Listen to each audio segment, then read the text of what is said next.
जय हिंद दोस्तों, स्वागत है आपका आपके अपने यूट्यूब चैनल 360 एसएससी में। तो आज की इस वीडियो में हम हरियाणा सीईटी के 26 जुलाई की पहले शिफ्ट में मैथ्स का सॉल्यूशन करने वाले हैं। तो चलिए बिना टाइम वेस्ट किए वीडियो को स्टार्ट करते हैं। पहला सवाल है, एक संख्या में 20% की वृद्धि की जाती है और फिर 30% की कमी की जाती है और अंत में फिर 50% की वृद्धि की जाती है, तो संख्या में इसके मूल मान में शुद्ध प्रतिशत परिवर्तन कितना होगा। तो पहले तो 20% की वृद्धि की जाती है, ठीक है, फिर 30% की कमी की जाती है, फिर 50% की वृद्धि की जाती है। देखो परसेंटेज में चाहे पहले कमी कर लो चाहे पहले वृद्धि कर लो, कोई फर्क नहीं पड़ता है। तो हम पहले क्या करते हैं, 20% और 50% की वृद्धि कर लेते हैं। तो कितना हो जाएगा, 20 प्लस 50 और प्लस 1000/100%, ठीक है। तो ये कितना हो जाएगा, 70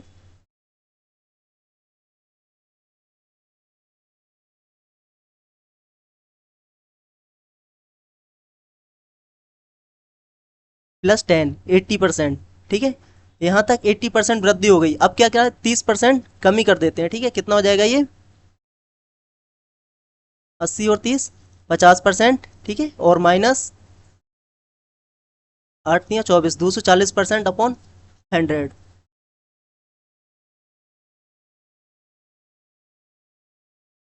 तो ये नेट कितना प्रतिशत चेंज कितना आ जाएगा, 50 माइनस 24, ये कितना हो गया, 60%, ठीक है ना। तो नेट जो चेंज आएगा वो 60% की वृद्धि हो जाएगी, ठीक है। अगला सवाल देखते हैं।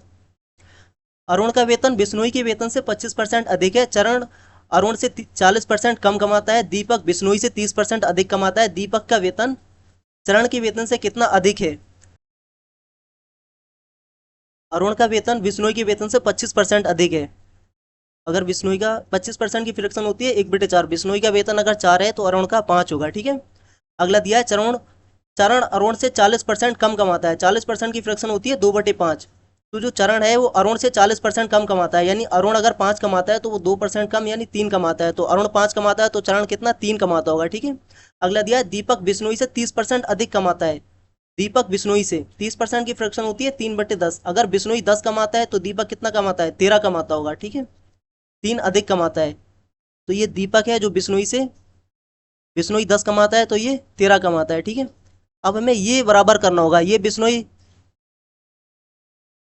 यहाँ पे 4 कमाता है और यहाँ पे बिश्नोई 10 कमाता है। तो ये रेशियो को बराबर करते हैं, इसको और इसको बराबर कर लेते हैं, यानी ये 20-20 कर लेते हैं। तो यहाँ कितना आ जाएगा, 5, और यहाँ 2 से मल्टीप्लाई कर देते हैं, यानी अरुण का वेतन होगा 25, बिश्नोई का हो जाएगा 20, और चरण का हो जाएगा 15, और दीपक का हो जाएगा कितना, 26, ठीक है। अब हमसे पूछा है दीपक का वेतन चरण के वेतन से कितना अधिक है। जो दीपक है उसका वेतन चरण के वेतन से कितना अधिक है, 11 अधिक है। कितने पे, 15 पे। तो 100 पे कितना आ जाएगा, ये आ जाएगा 15 सत्ते 105, यानी 7, एक ही ऑप्शन में 73.33%। कितना बचेगा, 5, 15 तिया 45.33%, ठीक है ना। अगला सवाल देखते हैं। एक धनराशि को साधारण ब्याज की एक निश्चित दर पर 3 वर्षों के लिए निवेश करने पर 1200 रुपये प्राप्त होते हैं, ठीक है। यदि उसी धनराशि को चक्रवृद्धि ब्याज की समान दर पर वार्षिक रूप से संयोजित है 2 वर्षों के लिए निवेश किया जाए तो 840 रुपये प्राप्त होंगे। मूल धनराशि और ब्याज दर बताना है। तो हम ऑप्शन से देखते हैं कौन सा ऑप्शन है जो 3 वर्षों में 12% साधारण ब्याज देता है। अगर हम ऑप्शन फर्स्ट देखेंगे तो यहाँ पे अगर 3 देखेंगे तो कितना हो जाएगा, ये 31 पॉइंट समथिंग परसेंट, 31.5%, ठीक है। अगर ये मल्टीप्लाई करेंगे तो ये 1200 नहीं आएगा। अगला ऑप्शन देखते हैं, 9.5 है, अगर इसमें हम करेंगे तब भी ये 1200 नहीं आएगा। ऑप्शन नंबर डी देखते हैं, यहाँ पे 4000 है, ये पी है, ठीक है, और ये 10% है। अगर हम इसको 30% निकालें, यानी 4000 का 30% कितना होता है, 4000 का 30%, 3 चौक 12, ये होता है 1200। तो ये ऑप्शन 1200 देता है, ठीक है। अगर इसको हम चक्रवृद्धि ब्याज पे भी निकालेंगे तब भी ये कितना देगा, 840। अगर इन ऑप्शन को निकालेंगे ये ऑलरेडी पॉइंट में और ज़्यादा पॉइंट में हो जाएंगे। तो ऑप्शन नंबर डी इसका सही आंसर होगा, ठीक है ना। अगला सवाल देखते हैं। एक बाल्टी को शुरू में उसकी क्षमता के 3/8 तक पानी से भरा जाता है, फिर बाल्टी में मौजूद पानी का 1/2 इसके बाद बाल्टी की कुल क्षमता के 1/4 के बराबर पानी डाला जाता है। अंत में बाल्टी में मौजूद पानी की नई कुल मात्रा का 1/3 बाहर निकाल दिया जाता है। मूल बाल्टी की कुल क्षमता का कितना भाग अभी भी पानी से भरा हुआ है? तो हम मान लेते हैं जो पानी का टोटल जो कैपेसिटी है वो 16 है, ठीक है। तो पहले क्या किया, शुरू में उसकी क्षमता के 3/8 तक पानी भर दिया, यानी 16 का 3/8 कितना हो जाएगा? 8 दूनी 16 यानी 6। शुरू में बाल्टी में 6 लीटर पानी भर दिया, ठीक है। उसके बाद क्या किया, बाल्टी में मौजूद पानी का 1/2 हिस्सा बाहर निकाल दिया, यानी मौजूद कितना था? 6 था। अब 6 का 1/2 निकाला, यानी 3 हिस्सा बाहर निकाल दिया, यानी 3 हिस्सा इसमें से निकल गया, ठीक है। अब आगे क्या हुआ, इसके बाद बाल्टी की कुल क्षमता के 1/4 के बराबर पानी भरा जाता है। बाल्टी की कुल क्षमता कितनी थी? 16। अब 16 का 1/4 कितना होता है? 4, यानी फिर से 4 भर दिया, ठीक है। अब आगे क्या हुआ, अंत में बाल्टी में मौजूद पानी की नई कुल मात्रा का 1/3 बाहर निकाल दिया जाता है।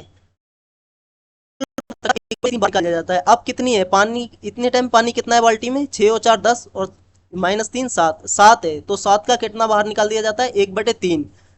7 का 1/3 बाहर निकाला जाता है, तो बचता कितना है? इतने टाइम बाल्टी में पानी बचेगा 7 का 2/3, ठीक है। मूल बाल्टी की कुल क्षमता का कितना भाग अभी भी पानी से भरा हुआ है? तो मूल बाल्टी कितनी थी? 16 थी। तो ये कितना भरा हुआ है? ये कट जाएगा कितने बार? 8 बार। तो 7/24 भाग अभी भी भरा हुआ है, ठीक है ना। अगला सवाल देखते हैं। एक निश्चित संख्या को 15, 20 या 25 से विभाजित करने पर हमेशा 8 शेष बचता है।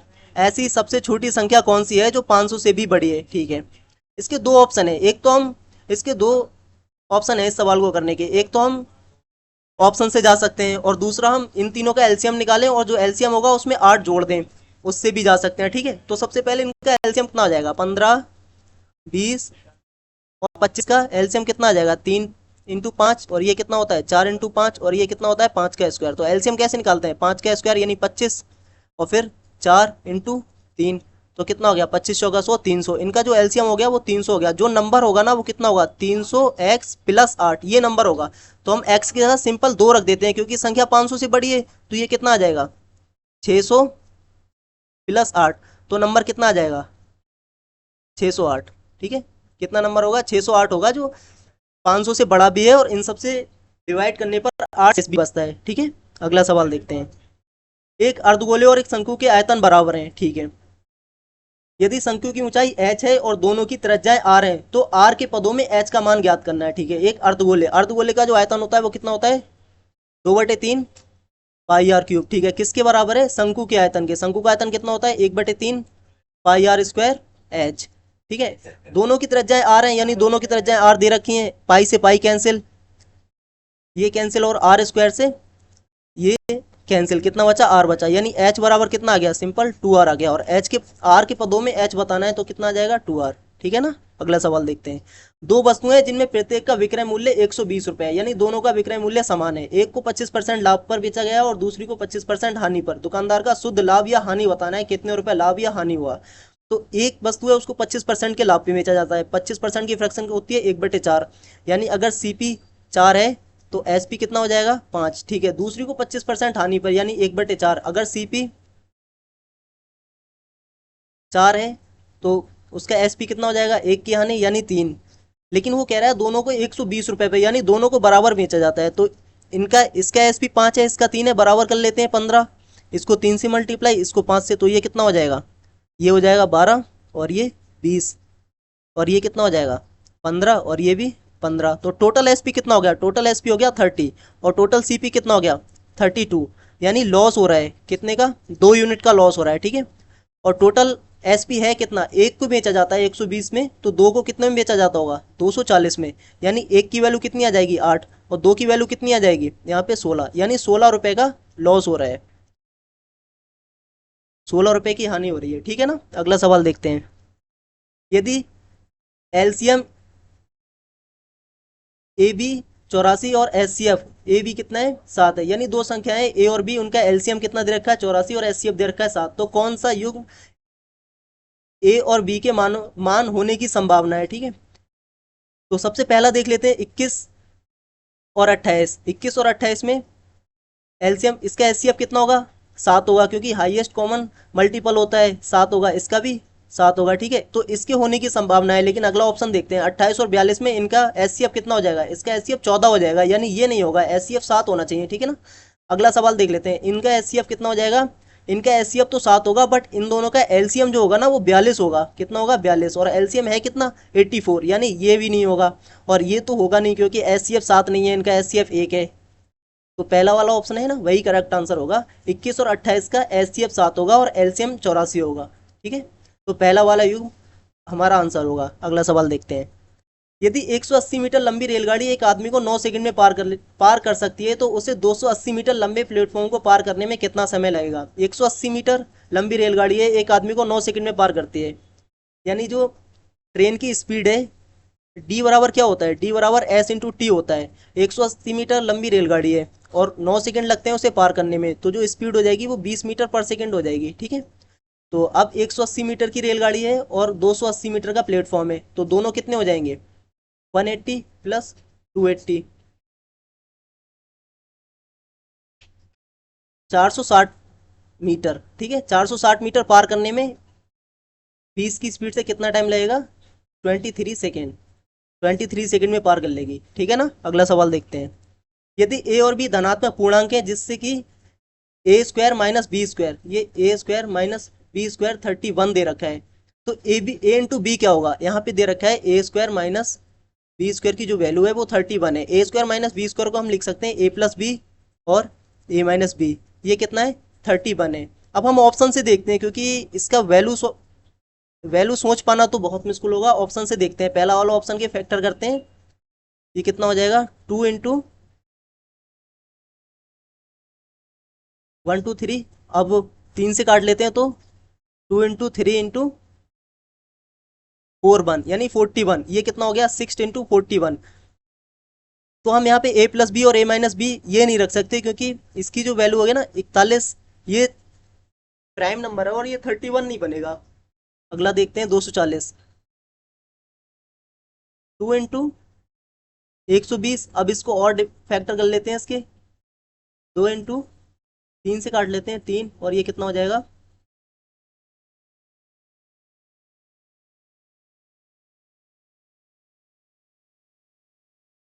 2 इंटू 3 इंटू 8 इंटू 5। तो अगर ये करें, 3 पंजे 15 और 8 दुगनी 16, ये हो सकता है ए प्लस बी और ये ए माइनस बी, यानी 16। अगर 16 ए प्लस बी है और ये ए माइनस बी 15 है, तो इसकी वैल्यू कितनी हो जाएगी? 240। और अगर हम यहाँ से ए और बी निकालेंगे भी, तो ए कितना आ जाएगा? इन दोनों का जोड़ के आधा कर देते हैं, 31/2, और बी हो जाएगा इन दोनों के डिफरेंस का आधा, यानी 1/2। अगर इन दोनों की अगर मल्टीप्लाई करेंगे,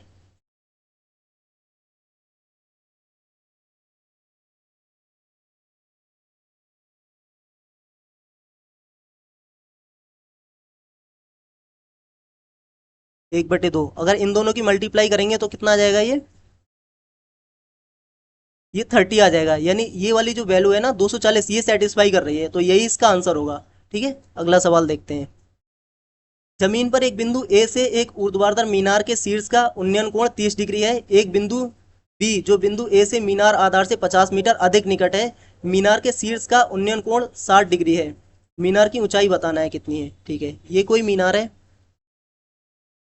ये कोई बिंदु है ए। ठीक है, और एक और बिंदु है बी, जो इससे 50 मीटर अधिक निकट है, ये बिंदु है बी। तो ए का जो एंगल है ना वो 30 डिग्री है, और बी का जो एंगल है वो कितना है? 60 डिग्री है। तो 60 के सामने कितना होता है? 60 के सामने होता है √3, और यहाँ पे कितना आ जाएगा? 1। और 30 के सामने 1 होता है, और यहाँ पे √3 होता है, लेकिन हमें इसे √3 बनाना है, यानी √3 से मल्टीप्लाई करना है। तो यहाँ √3 से मल्टीप्लाई करेंगे तो ये कितनी आ जाएगी? ये पूरी वैल्यू आ जाएगी 3, और ये वैल्यू है 1, यानी 3 - 1 यानी 2। 2 की वैल्यू कितनी दे रखी है? 50 दे रखी है। ठीक है ना, तो एक की वैल्यू कितनी आ जाएगी? एक की वैल्यू आ जाएगी 25। तो हमें बताना है मीनार, मीनार की ऊंचाई कितनी होगी? √3, तो 25 √3, ये होगी मीनार की ऊंचाई। ठीक है ना, समझ में आया? अगला सवाल देखते हैं, 6 लड़कों का औसत वजन 50 किलोग्राम है। ठीक है, 6 बॉयज हैं जिनका एवरेज है 50 kg। ठीक है, अब एक 7वां लड़का भी शामिल हो जाता है और नया औसत 4% बढ़ जाता है, यानी अब 7 लड़कों का 50 का 4%, 50 का 4% कितना होता है? 50 का 4%, 50 दुगनी 200, यानी दो, दो बढ़ जाता है, यानी अब एवरेज हो जाता है 52, 52 हो जाता है। ठीक है, एक आठवां लड़का भी शामिल हो जाता है और औसत 1 किलोग्राम बढ़ जाता है, तो आठवें लड़के का वजन बताना है। यानी अब इन 8 का एक और बढ़ गया, यानी टोटल कितना बढ़ गया? 52 प्लस 8। अब जो नया लड़का होगा ना, उसका कितना हो गया? 60 हो गया होगा, तो नए वाले का 60 kg हो जाएगा। ठीक है, अगला सवाल देखते हैं। 14 सेंटीमीटर भुजा वाले एक ठोस धातु के घन को पिघलाकर 1 सेंटीमीटर त्रिज्या वाले छोटे गोले बनाए जाते हैं। ऐसे कितने गोले बनाए जा सकते हैं? ठीक है, तो जो घन का क्यूब होता है वो होता है ए क्यूब। घन का जो वॉल्यूम होता है, आयतन, ए क्यूब होता है। तो 14 सेंटीमीटर यानी 14 का क्यूब बराबर इसका आयतन बराबर रख लेते हैं। छोटे गोले बनाए जाते हैं, गोले का कितना होता है? 4/3 पाई आर क्यूब। ठीक है, तो 4/3 पाई की वैल्यू 22/7 और आर क्यूब, एक का क्यूब, इंटू एन। तो एन की वैल्यू बताना है कितने गोले बनाए जा सकते हैं। तो ये कितना है? 14 × 14 × 14, यानी अगर इसको इस तरीके से लिख सकते हैं, 14 × 14 × 14। ठीक है, और बराबर में ये, अगर ये कटेगा 7 बार, फिर ये 2 से काट लो 7 बार, ये 4 खत्म हो गया, फिर ये 2 से काट लो 7 बार, ये हो गया 11। ठीक है, तो ये कितना हो जाएगा? और एक साथ ये है, अगर इस तरीके से देखा जाए तो 7 का स्क्वायर इंटू 7 का स्क्वायर बराबर कितना आ जाएगा? n/3 × 11। ठीक है, तो ये कितना हो गया? 49 × 49, और 49 का स्क्वायर होता है 2401। 2401 इंटू 3 बराबर n/11, तो ये कितना हो जाएगा? 3 जीरो और 24 × 72 और बटे 11, ये आ जाएगी n की वैल्यू। तो कितने बार जाएगा ये? तो यहाँ से n बराबर आ जाएगा 11×6 = 66, और कितने बचे? 6 बचे, जीरो, यानी 11×5 = 55। 65 एक ही ऑप्शन में ये आंसर हो जाएगा। फिर देख लेते हैं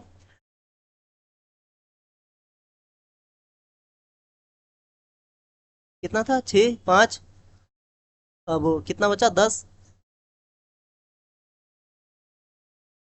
11×6 = 66, 6 बचे, जीरो, 11×5 = 55, 5 बचे, फिर 11×5 = 55, यानी 655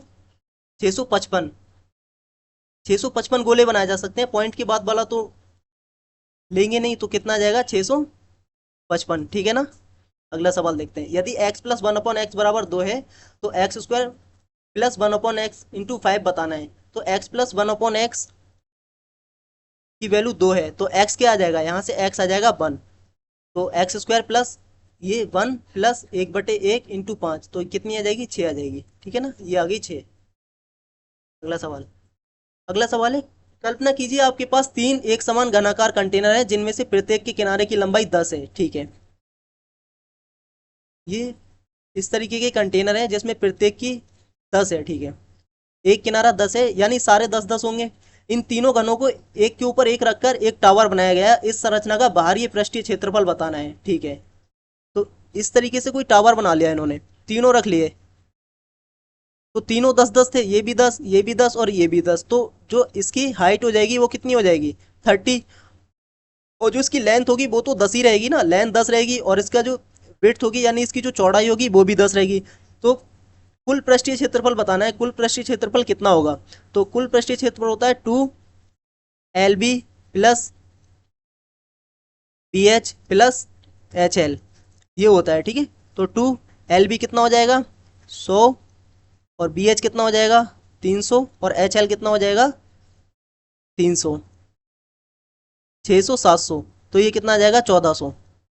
1400 होगा, इसमें ऑप्शन नहीं है 1400, लेकिन आंसर 1400 होगा इसका। ठीक है ना, तो ये थे आज के सवाल। उम्मीद करता हूँ आपको समझ में आए होंगे, और अगर आप आगे वीडियो चाहते हैं तो प्लीज़ कमेंट कर दीजिए, आगे भी बना दूंगा। ठीक है ना, एंड थैंक यू।